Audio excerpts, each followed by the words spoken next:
Going live. What's up, guys? We're back. Are we we're unmuted? Yes, we are. Sure. We're late, guys. We're late. We know it's not Monday. It's multiple people's fault here, okay? Look, these chuckleheads have kids, so they had to take their stupid kids stupid trick-or-treating.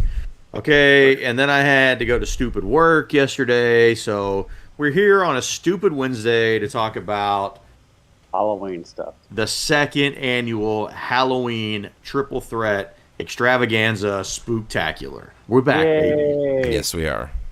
We're back. So, hey, I want to apologize right off the top. I'm sure, all of our listener remembers that we committed last year. So if you remember last year, we did a slasher version of this same thing, the first annual Halloween Triple Threat Extravaganza Spooktacular, where we did a mashup of Michael Myers versus Jason Voorhees versus Freddy Krueger from various movies in the catalog. And we committed then that we were going to do the remakes of those movies. We are stupid. But hey, we're not. We're not doing that. So I'm sorry out there. In large part, if we're being completely transparent, at least from my perspective, is we just did not remember that we did that. Yeah. That we made that promise. Yeah. So we shifted gears and we went for Halloween comedy movies this year. So I think we have a pretty healthy slate of movies. These were all very entertaining, so I'm excited to talk about them. You guys want to get ready or get into it? Yeah. I think all of these are,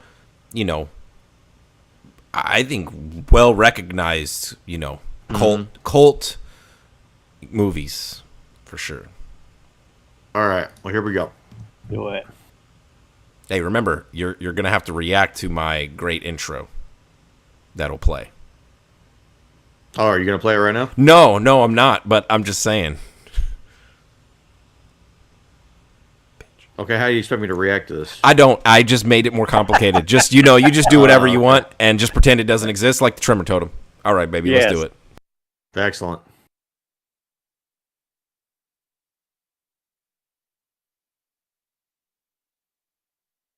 Hello, and welcome to Three Guys and a Mic presents the second annual Halloween Triple Threat Extravaganza Spooktacular. Yeah. I'm your co-host, the Human Dart, along with Jason Tsunami. And David Disaster. That's All right. Great stuff. Great stuff. That was good. Yes. Hey, so we're back for the second annual Halloween Triple Threat Extravaganza Spooktacular. Guys, welcome back. How does it feel to be back? It feels spooky. I can't believe it's been a year already. It has been a year already. It's been a long year, man. Hey, so if you remember last year, we tackled the slasher genre of horror movies. So we focused in on Friday the 13th, Freddy Krueger, and the Halloween franchise. This year, we're shifting gears. We're going for something a little bit more fun. We're going for Halloween comedy movies, okay? So I think we probably chose the three best in the category. I mean, based off of lists that we saw out there, I think these are the consensus three. We got Beetlejuice, we got Army of Darkness, and we got Young Frankenstein. Yeah, I think the one omission that I would want to call out, and I'm curious your guys' take on it. I think Ghostbusters might be the one glaring omission here a little bit, but It's a Halloween movie, though. well, no, it's a comedy horror, right? I guess so. So, yeah, I mean, it look, does I lean think heavier movie, into the comedy. When you apply for a job somewhere and they're like, "Hey, you're overqualified." I think that's Ghostbusters. I think Ghostbusters is too good of a movie to make this a fun bracket, or not a bracket, but a fun show. Like, no, that's fair. I think all three of these movies are all kind of in the same ballpark with each other, and I feel like Ghostbusters is just like it would be the three clear or four levels above it. It would be the clear winner on most of these categories, I think. So you're right. Yeah, you're right. Sure. But look, we love the Ghostbusters, so this isn't a slight against Ghostbusters. No. You know what? Maybe next year we do the remake of the Ghostbusters, not the new one with Paul Rudd, but the female one. It's not that good. That would be scary. Yeah, that was a good one. I like Kristen Wiig. I'm an irrational Kristen Wiig fan. So hey, enough with that. So here's the deal. We have I have 10 full categories to talk about tonight with these movies. What we're going to do here is we're each going to have our own vote, mostly on most of these, for what fits into the category, right? Each time a movie gets a vote, it gets a point. So once we get to the last category, we'll add up all the points. I do have a tiebreaker just in case we need it. All right. Now, All right. just as a kind of quasi disclaimer, this does not mean the best movie. It's just the best movie tonight based on the categories. Correct. Yeah. That's right. Josh, do you need me to Dave, keep score, or were you going to do that? Dave, will you keep score, please? Thank you. Yes, sir, I will. All right. Fantastic. So, like I said, we have 10 categories here. Just one more time to reintroduce the movies. We have Beetlejuice. We have Young Frankenstein, whatever you want to call it. And we have Army of Darkness. So, all right. So, we're going to start off with a couple of categories here that are statistical based. So, this won't require any opinion. This will just get us talking about the movies here a little bit. So, first category we're going to go with here is box office. Which movie had the best box office performance? What do you guys think? Jason, which movie do you think performed the best at the box office? I feel like it should be Beetlejuice. I also think Beetlejuice. I also think Beetlejuice would take it. Just because, and I'm biased because I was around during that time. I just say that at that time, Michael Keaton was kind of a big name. He was hot, kind bro. of a big deal. All right, so in third place we have Army of Darkness. All right, bringing in a pretty healthy $21 million. It had a pretty light budget, so $21 million is pretty good for this movie. Coming in second place, Beetlejuice. Oh no, with $75 million. Wow. And first place, the oldest movie on the list, Young Frankenstein, at $86 million. Jesus. Yeah, I was shocked too. I thought for sure Beetlejuice would get that. Just, to your point, Jason, not only is it Michael Keaton, but, at this point, Gina Davis is wildly successful. Alec Baldwin, young up-and-comer, right? Like, it's got a good cast, so I thought for sure Beetlejuice would be the winner here, but... All right, Josh, just housekeeping just for a second. So does that mean Young Frankenstein gets 1 point, and the other two get no points? Right. Okay, I just want to make sure. Yeah. Thank you, sir. Yep, in this scenario. All right. So the only other statistical category we have here is the next one. So I wanted to do best cast here, and so I rated that by award nominations. Okay, and by award nominations, I did Oscars. Okay. So hey, look, I just want everybody that's listening to know that's not an easy task. No, Josh put in the work. I did. So Just which cast has the most Oscar nominations / wins? Oh, do you want us to guess? Yeah, hit me with it. I would go with Young Frankenstein. I'm now kind of jumping on the Young Frankenstein bandwagon here, I think. All right. You guys would be correct. Yay. Young Frankenstein. All right, so let's start with Army of Darkness. Army of Darkness has, in their entire cast, 0 Oscar nominations and 0 Oscar wins. What? Yeah, Bruce Campbell has won a Saturn Award, though, so I made sure to notate that. Okay. Hey, man, award's an award. Yeah, Beetlejuice has a total of 6 nominations with 1 win, and that's Gina Davis as a supporting actress. I omitted the movie. I apologize. No, she was nominated for Best Actress for Thelma and Louise.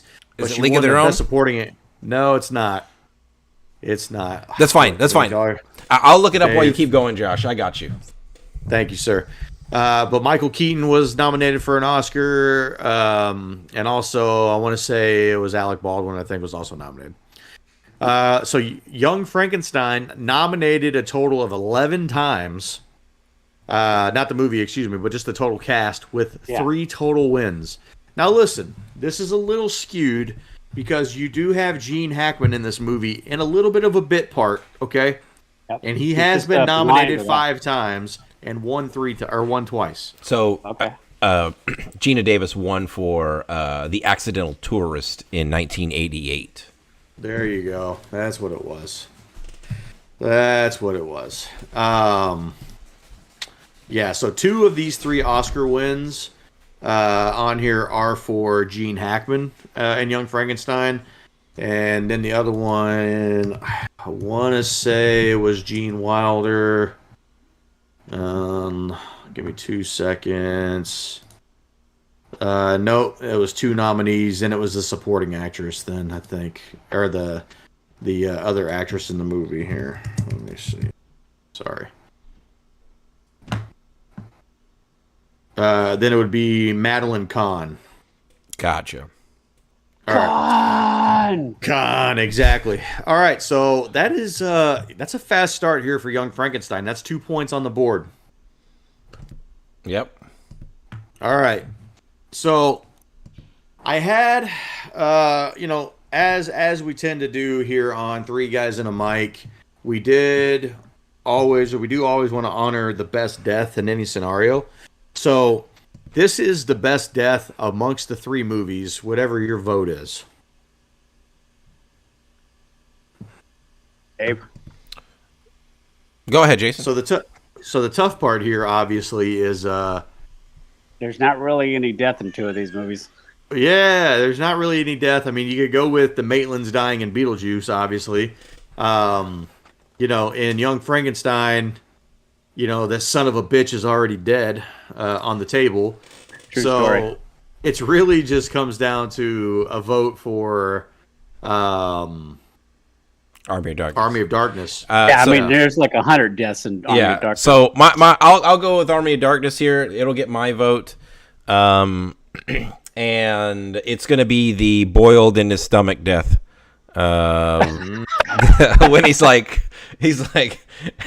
how'd you like a little bit of daddy's whiskey? I forget what he says exactly, but he grabs that pot of boiling water and he pours it down his own mouth to burn alive his own tiny clone of himself. Oh my god! And like the screams is like and he's like yeah, you tasty. Like I don't know, he's just like it's so brutal. Yeah, dude, that was like that hurt me when he drank that. Like my coffee's too hot in the morning. I'm like, dude, what the fuck?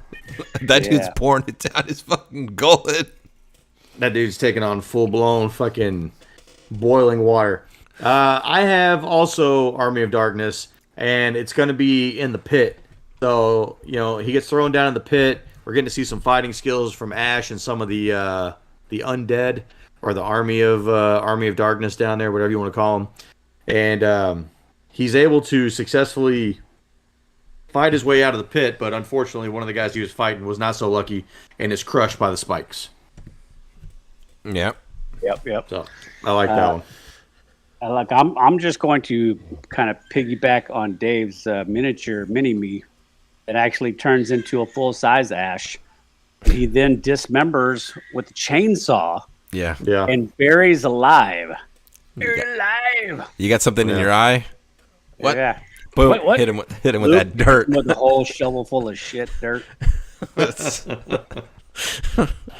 I mean, is it fair though? I mean, that dude's not dead because he comes back to be the leader of the Army of Darkness. So That's true. I don't know. I mean, look, I say it counts because he did get dismembered. Yeah, he did. Okay, so that's true. All right, so that's 3 points there for Army of Darkness. All right. All right, so coming up here, I want to do best catchphrase. So this can either be like something you brought that you want to talk about in particular, or I can kind of go through some options that came up in some of the movies. Look, I'm just gonna come out early, and give it to Beetlejuice, for me. Okay. And there's multiple examples. The big one is and I said it a lot as a kid when my parents weren't around, is the nice fucking model, honk honk. But he's like, dude, I used to fucking rewind that shit like nonstop. On every time, VHS. Like, oh yeah, man, for sure. He goes, "Come on, you're dealing with the professional here." Like dude, when he's trying to get off of that thing, and he's like, "Hey, where are you going?" When they leave, they're like, "Home, home, home." Yeah. Dude, like, And then he fucking sidekicks the tree over. yeah. He's, "Hey, we shop at the same store." Fucking like Michael Keaton. Realistically, this might be one of. I mean, it is one of the best roles he ever did. Absolutely, It is super good. So I'm going to come out early with a Beetlejuice vote here. Jason, what you got? Man, I'm gonna go with Army of Darkness. There are not just lines, but there's also the great kind of one-liners in which he usually kills somebody or is about to kill somebody. Of course, the iconic, "This is my boomstick." Dude. Yeah. Dude, that's so good. There's quite a few in there. Beetlejuice is a very good vote. But in watching Army of Darkness here the other day, I was just like, man, there's just so much funny stuff in here. Because it's very tongue-in-cheek. It's very on the nose. Oh, yeah. They're digging deep into it. Yeah. It's like the opposite of Young Frankenstein in the sense of, in the type of comedy that it is, right? Oh, for sure. Yes. For sure. You know, and I mean, the problem is there's not a ton of like super quotable lines necessarily from Young Frankenstein. The one that, I mean, when I was just looking at a couple of lists just to get an idea, the number one thing that came up the most was "Walk This Way." Where, he meets Igor on the platform there, and he's like, "Walk this way," and he's like, "Okay." He's like, "No, walk this way." And he's And like, he has to start doing the hunched over gimmick. Yeah, and then he He gets like 2 or 3 steps down. He's like, "What am I doing?" he's like, Yeah. "Werewolf." He's like, "There, wolf." Oh God. So, but not a ton of quotable ones. You know, it hurts me to go against Beetlejuice here because I love that movie, but dude, this Army of Darkness movie, I want to say it was almost. I think it's the first time I've ever seen it. If I saw it before that, I just don't remember anything from it. But this here is my boomstick line, dude. That was good. That was solid gold. That got me. That popped me pretty hard. Then he gives I also don't understand his the amount of bullets he's got in this double barrel shotgun sometimes, but we're not here to deliberate that. Dude, I mean, yeah, like look, my son watched it for the first time, and the very first time he uses the stick, he's like, "Did he just shoot it 3 times?" And I was like, "You're thinking too hard." yeah, this is not that type of movie. Yeah. Just watch the movie, kid. Yeah. If anyone you so much as touch me, you want a piece? Do you? Hey, the fact that he gives a full rundown or a sales pitch on this Remington. Dude, Yeah. Shop smart. Shop smart. Smart. God, that's so lame. Dude, All right, so never mind. Go ahead. That's what, 2 points for Army of Darkness, 1 point for Beetlejuice. Army is off. Just guys, if you're not keeping score, for those not keeping score at home, Army of Darkness is off to a 5. It's got a 3-point lead so far. It's up to 5 points already. So pretty good. Unexpected. Pretty good. All right. Yes. I want to go to best makeup / special effects. Oh. This is gonna be a tough one. I'm going to come out early for Beetlejuice. I just think the whole world and everything that's created there is very, very good. And, I mean, admittedly, he did a lot of the effects in this movie for $1 million. So, they made a lot of it, kind of simple and, maybe even, kind of crappy looking in certain cases. But I think it fits the aesthetic of the movie. And, by the way, it also won the Oscar for best makeup that year. So, I think, I was also going to come out.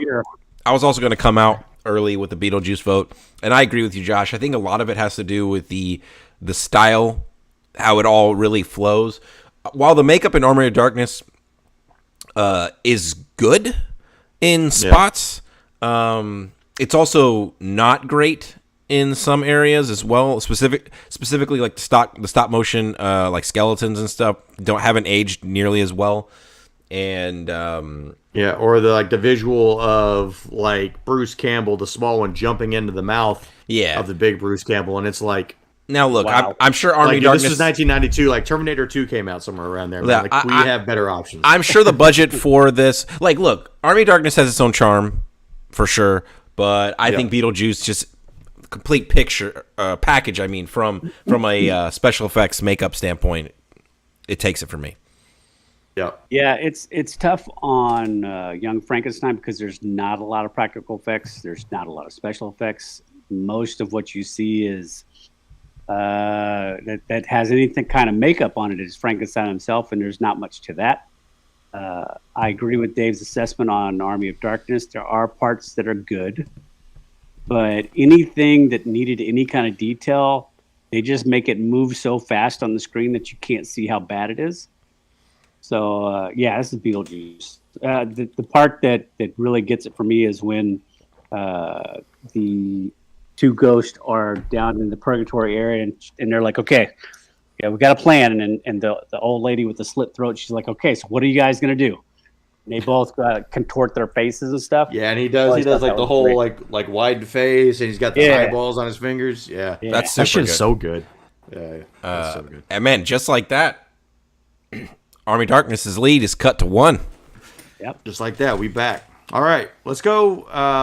We got a couple of big categories here. I'm trying to save a couple of big guns coming up. So, listen, we kind of threw a layup out there for Army of Darkness for best death, knowing that there wasn't a ton of other death in the movie. So, I was really toying with this category all week, and I was really kind of disappointed because I wanted to do it.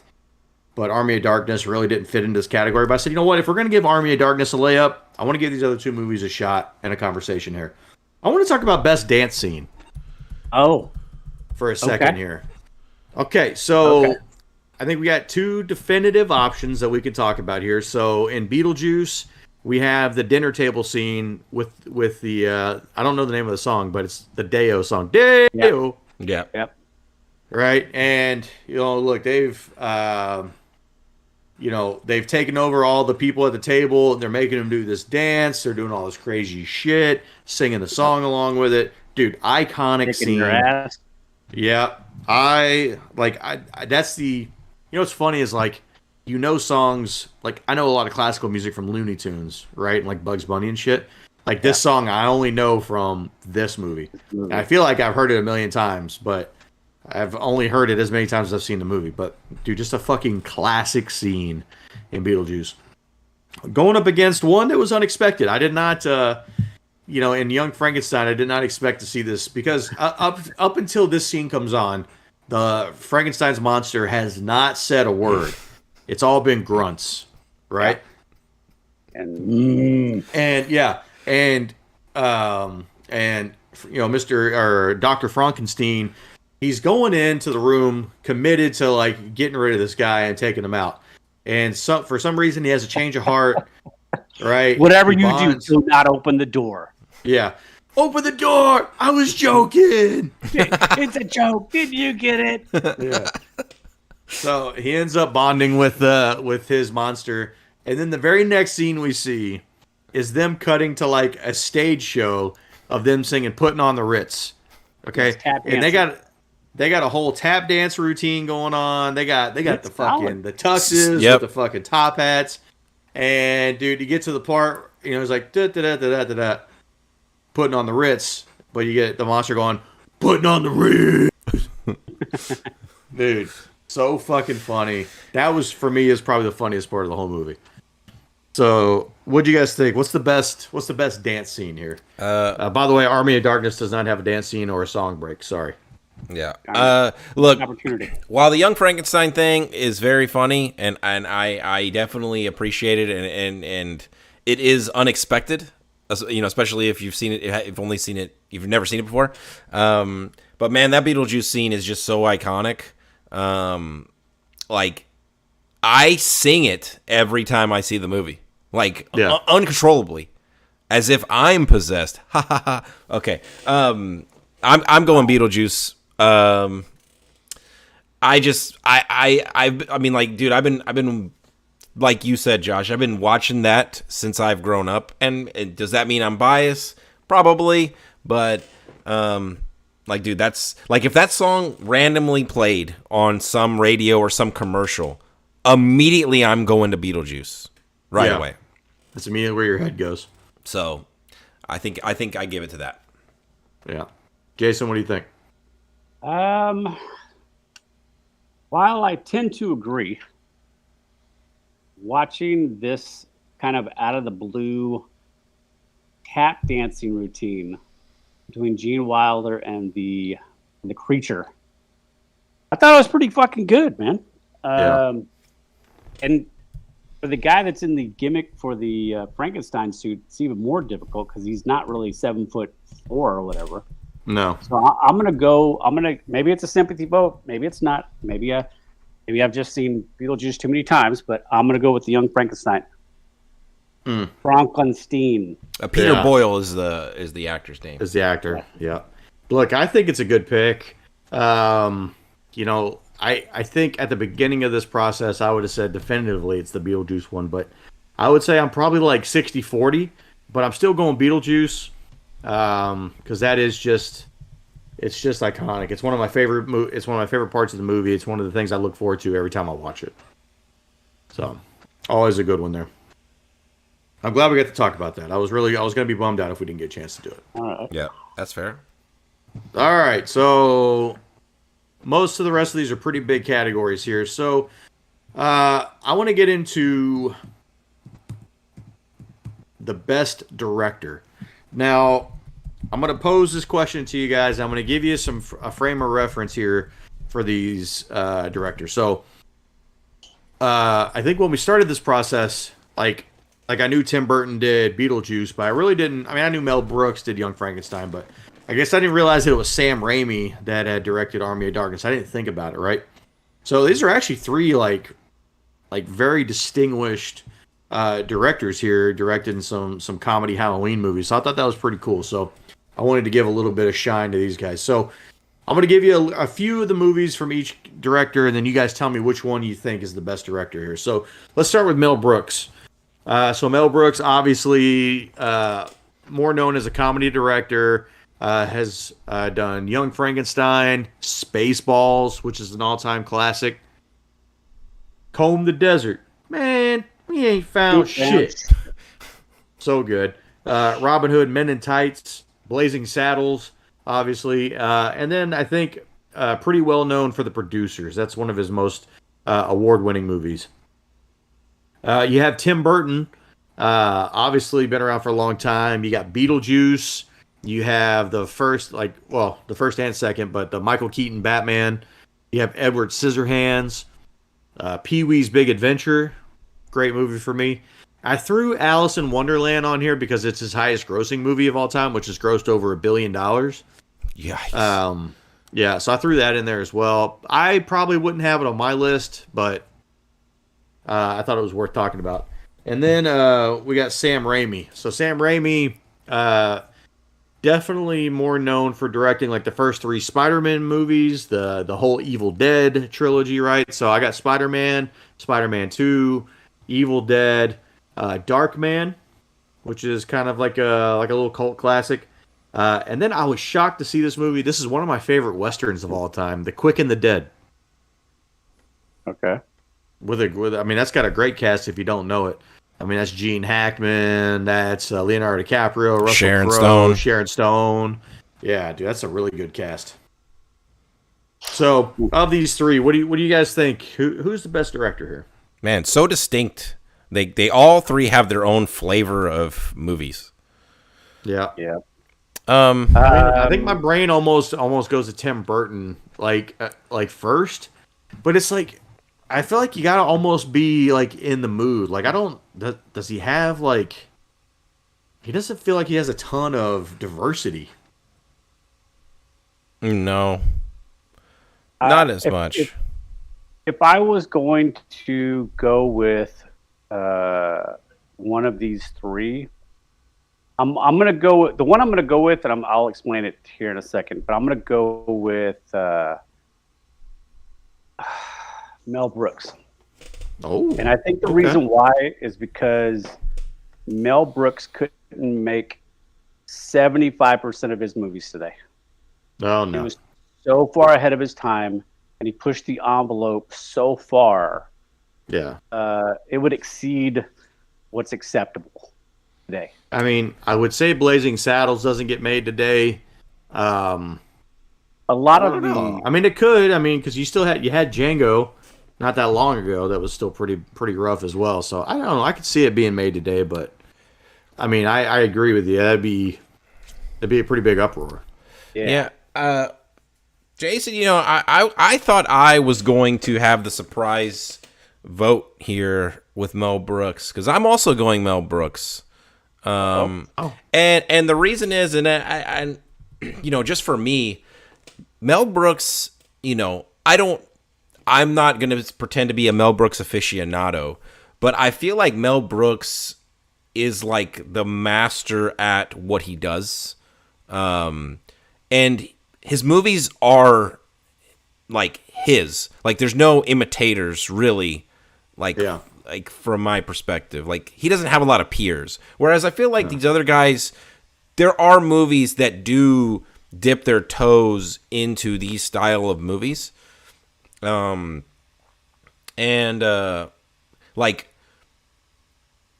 Frankenstein, Blazing Saddles, Spaceballs, Producers, the movies you named, Josh, like those are all seen as like cream of the crop,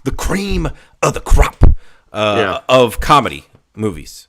While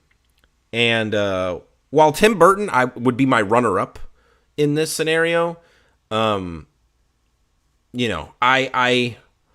got to give the nod to Mel Brooks here.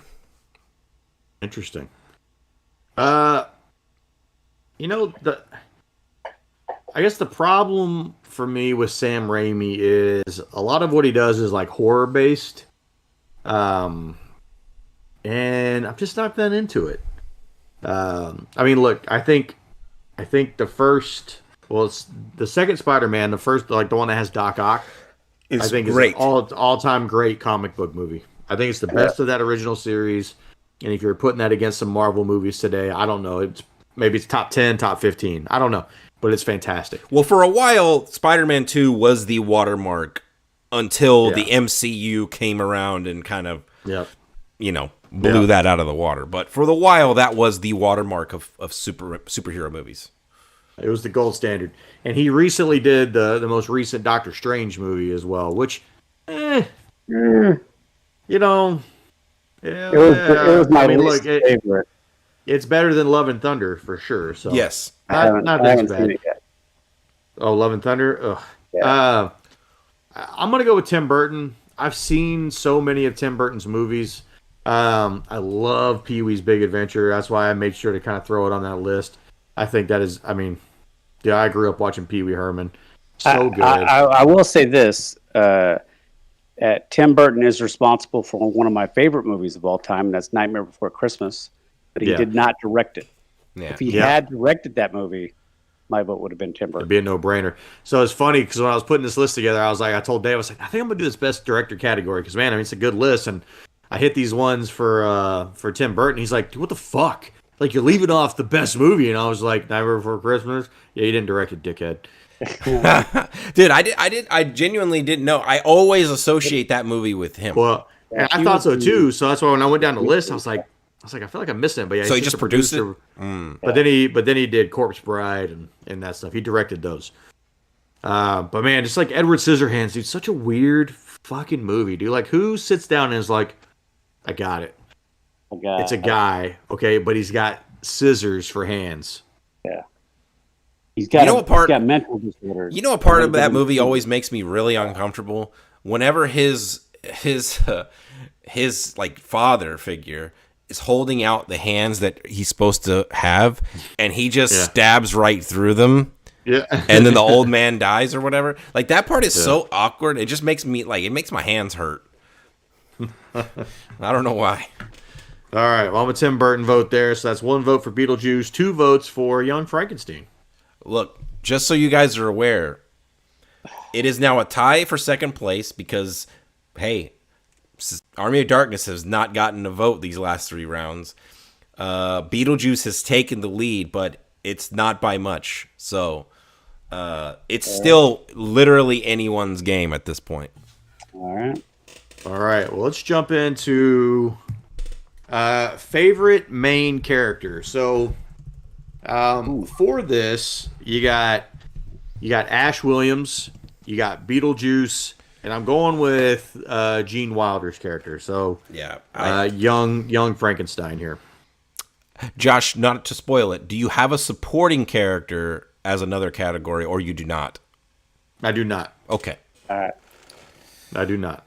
So who is your best main character? This is a tough one, man. Yeah.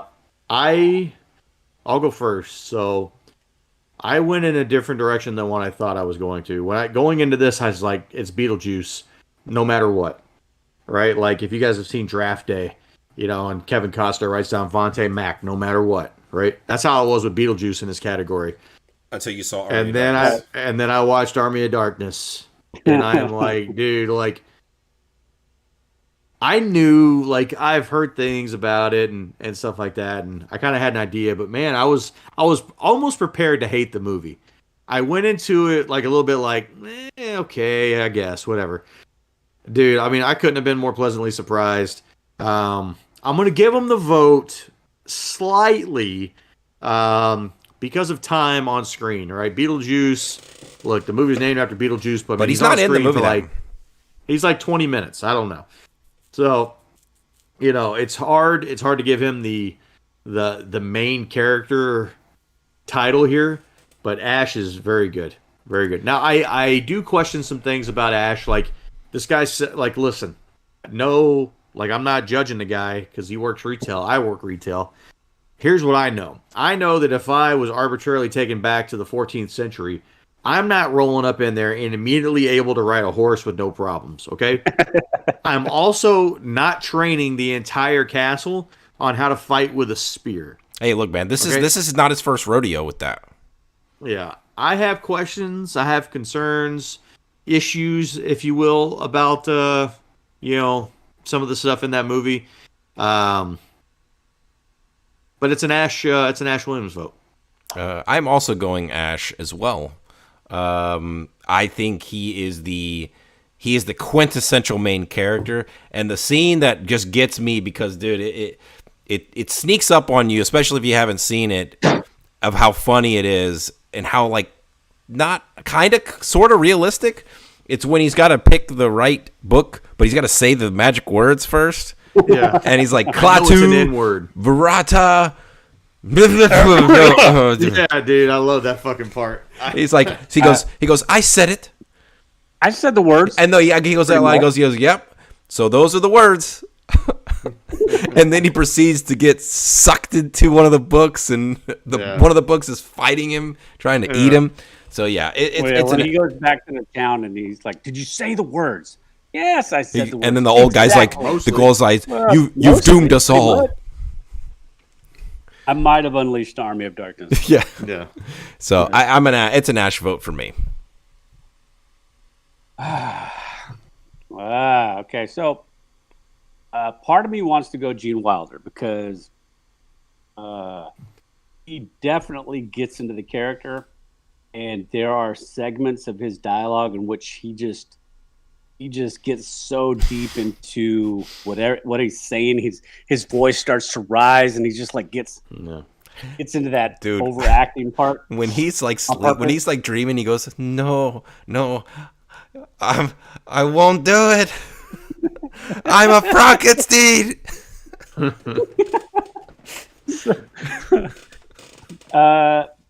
But I'm gonna go Beetlejuice. I know that I do agree with Josh. That he is not the focal point for the most of the show, but he still is the show. whenever he's on the screen, he's taking all of it, all the way up to the very last moment when he's sitting in the waiting room. And he rubs that lady's legs that's cut in half. Yeah, and she's like, and then he's sitting there going, looks at his number and it's like 9,998,000. Dude, it's way more than that. It's like He's like, hey, look over there. He goes, hey, with the fucking shrunken head guy. He goes, hey, it's Elvis. He goes, He goes, looks like I'm next. Looks like I'm next. I got a GQ meeting in an hour and a half. They've been calling me all day. And he goes, hey, what are you doing? Hey, hold that. Don't turn the light. Ah. This could be a good look for me. Like I said, he steals. He's like, wow. I might change my vote. Oh shit! You might talk yourself into it. I might have. Well, I'm gonna. Oh, it's so good. I'm gonna stick with Army of Darkness though. Dude, they're all tough, man. Dude, Gene Wilder's so fucking good in this. I felt like there were times when he was auditioning for serious roles. Yeah. Like, dude, Gene Wilder plays this so straight. Like, he plays his character so, like it's only, it's like, this movie almost wasn't a comedy, is how dry some of the humor is. It's good, man. He doesn't give you a single ounce of slapstick. Everything he says was with a straight face. There is no smirking. There is no like, you see what I did there? Dude. It's all straight face stuff. Dude, whenever they're eating dessert and he's like, so I just made this. What do you think of it? And the guy goes, ooh. He's like, oh, yeah, it is good. It's You're like, what? You made yummy sounds. Yeah. He goes, no, I didn't. He goes, yummy sounds. What the fuck? That is so good. Oh, shit. Yeah, dude, all these characters are good. I know, it's a tough category. Okay, so we got 2 there for Army of Darkness and 1 for Beetlejuice. We do, yeah. It's a close race, guys. All right. It's close. Okay, so we're coming down here. I've got 2 questions left. We're going to go with, which of these 3 worlds would you rather live in? Ooh.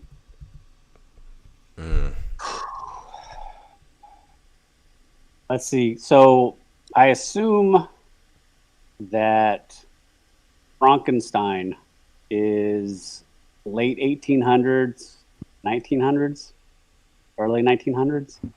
Yeah, I think it's probably something like that. Yeah. You had medieval times with Army of Darkness, and probably 80s, the 1980s with Beetlejuice. Mm-hmm. Yeah, but this, to be clear, this is not the time that the Dietzes live in. This is the dead world that the Maitlands live in. Gotcha. So this is like you step outside your house before you're allowed to, and you're dealing with sandworms. Fucking sandworms, am I right? Yeah. Fucking lifts up Gina Davis' skirt. He goes, yeah.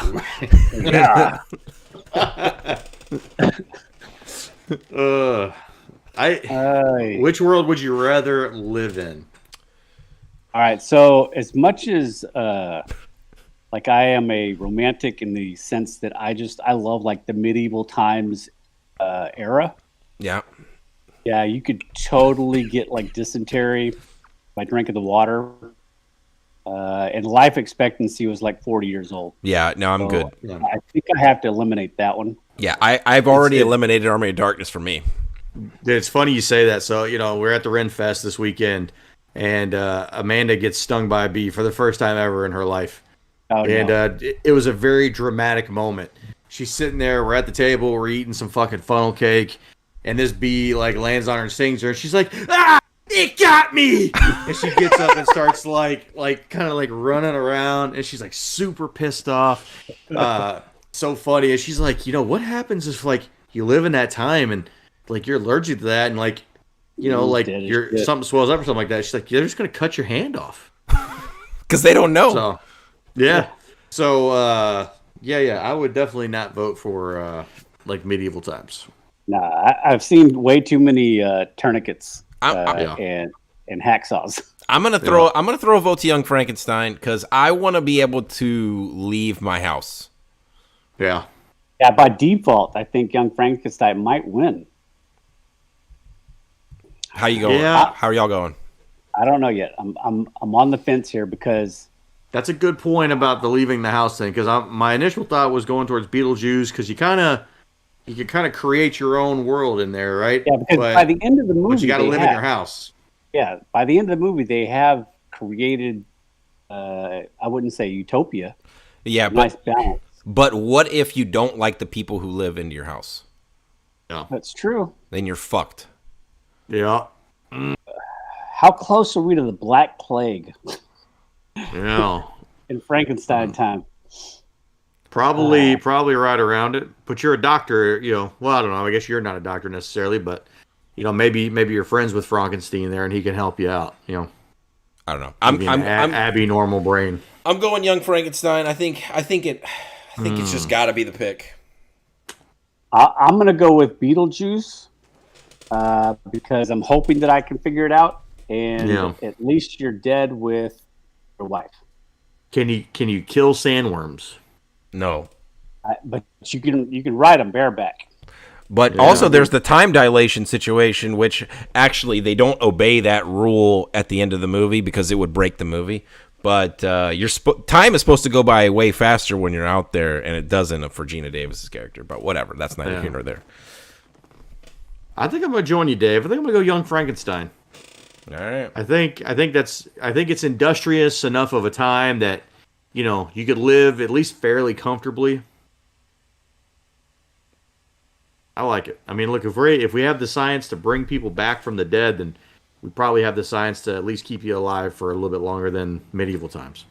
Correct. I'm going to go with Beetlejuice, though. All right. All right. So that's 2 Young Frankensteins and a Beetlejuice. All right, here we go. We're coming into the last category here. Is this the last one, Josh? This is the last category, unless we have to use the tie break. Okay, I won't tell you guys what the score is. All right? But I will tell you there are 2 things that are tied, and there is currently a winner, but they are all within enough points of each other that depending on how this last vote goes, anyone can win. All right. Bring it on. What is the single funniest scene from any of the movies? I'm going to go first because it's not even close for me, and I've already brought it up. It's the bookcase scene. That scene literally gets me every time. I've seen this movie. I've seen Young Frankenstein probably 3 to 5 times in my life. And every time I even think, like, dude, when I watched this movie just like in preparation for this, as they're walking over to the bookcase, I start laughing because I know what's about to happen. And he goes, when he's on the other side, and he goes, "I'm gonna block the bookcase with my body." Like, dude, I started laughing. I woke my wife up, and she's like, "What's wrong?" And I'm like, this is funny. And she's like, "I'm trying to sleep." This black and white movie is funny, Dave. Dude, it's so good. And his fucking lips are coming out. Listen to me very carefully. Oh shit. Dude, that shit is so good. I think it's a great choice. Look, I have to go with Beetlejuice, and I have to go with the scene where they say his name 3 times, and then they all kind of shrink down into the model. And that's really the time you get the most time with Beetlejuice before you get to like the wedding scene at the end. And that's the time whenever like he dresses up like Alec Baldwin, like, "Hey, oh man, we shop at the same store. What's up, bro?" He goes, "What are your credentials?" "I went to Juilliard where I studied this." Blah, blah, blah, blah. Like, yeah. He goes, "And I had a really big time with it. Oh, no, I've seen The Exorcist about 167 times, and it keeps getting funnier every single time I see it." I'm about to get a text from the wife here in a second. I'm getting too loud. But then, I mean, to your point, like he lifts up Barbara's skirt and he's like, "Ooh, yeah." Ooh, yeah. I don't know why I do that just like fucking Macho Man, but that's what it reminds me of every time. But then it just caps off with the fucking, like, he kicks over the tree and he's like, "Hey, nice fucking model." Yeah. Yeah. I don't know. That's just, whatever that is, that 5-6 minutes is just unfucking beatable. I mean, look, it's not the worst choice.